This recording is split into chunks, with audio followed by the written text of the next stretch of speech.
डहाणू एकात्मिक आदिवासी विकास प्रकल्प अंतर्गत असलेल्या अनेक आश्रमशाळांमधील विद्यार्थ्यांना विषबाधा झाल्याचं सध्या समोर येत आहे। सुमारे 250 पेक्षाही अधिक विद्यार्थ्यांना विषबाधा झाल्याचा अंदाज वर्तवण्यात येतोय।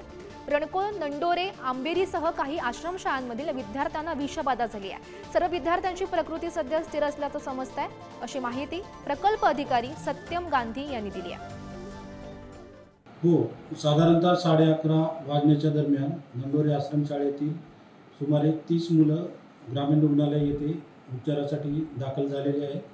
त्यांची तपासणी केली असता पोटात पोटदुखी, मळमळ, उलटी आणि जुलाब यासारखी लक्षणे दिसून येत आहेत। आमचे वैद्यकीय अधिकारी आणि सर्व स्टाफला आवश्यक त्या उपचार करण्याची सूचना दिलेली आहेत।